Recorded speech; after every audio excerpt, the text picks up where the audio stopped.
நம்ம என்ன செய்ய போகிறோம்? ஒரு ட்ரிங்க் ஒன்று, இம்யூனிட்டி ட்ரிங்க்குன்னு சொல்லலாம், ஹேர் க்ரோத் ட்ரிங்க்குன்னு சொல்லலாம். இதுக்கு என்னென்ன தேவைன்னா, நெல்லிக்காய், கறிவேப்பிலை, லெமன், அப்புறம் இஞ்சி போதும். இதெல்லாம் போட்டு லைட்டாக கொஞ்சம் தண்ணி ஊற்றி அரைக்கணும். அரைச்சிட்டா ரெடி ஆகிடும். இஞ்சி, நெல்லிக்காய், கருவேப்பிலை இருக்கா? இப்போ இதில் லெமனை புழிஞ்சிக்கணும். கொட்டை இருந்தால் அது ஒன்றும் பிரச்சனை இல்லை, 1-2 தானே. ஸோ எடுக்க முடிஞ்ச வரைக்கும் நான் எடுத்துட்டேன்.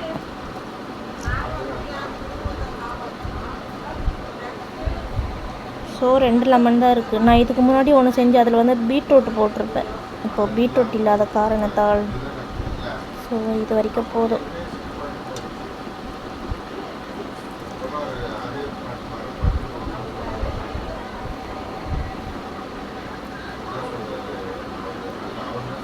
ரெண்டு லெமனா? So 4 piece. இதை புழிஞ்சிட்டு கொஞ்சமாக இதில் தண்ணி ஆட் பண்ணணும், ரொம்ப ஆட் பண்ணக்கூடாது.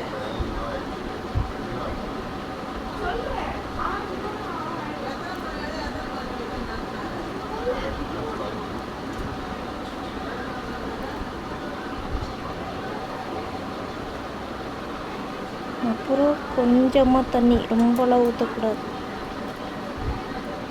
அவ்வளோதானே, போதும். கொஞ்சம் தண்ணி பத்தலை, ஸோ இன்னும் கொஞ்சம் நான் ஆட் பண்ணிக்கிறேன்.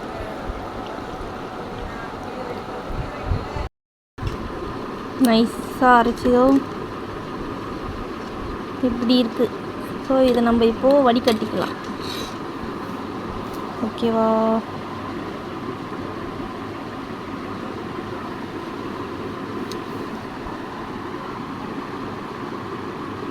நான் உங்களுக்கு வடிகட்டிட்டு காட்டுறேன். ஓகேவா?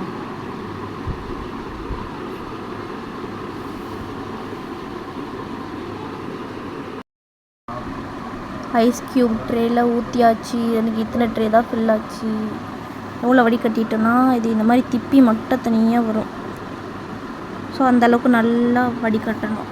வடிகட்டிட்டு இது எப்படி குடிக்கணும் அப்படின்னா, ஐஸ் நல்லா கட்டியானதும் சுடு தண்ணியில் 1 க்யூப்பு போட்டு தேன் ஊற்றி குடிக்கணும். மார்னிங்கில் வெறும் வயிற்றில் தான் குடிக்கணும். ஏன் தேன் ஊற்றுறோம் அப்படின்னா, இஞ்சியில் ஒரு மாதிரி அந்த காரத்தன்மை இருக்குமா, அல்சர் இருந்தால் அது எதனா சைடு எஃபெக்ட்ஸ் ஆகும். அதனால் நம்ம தேன் ஊற்றுறோம்.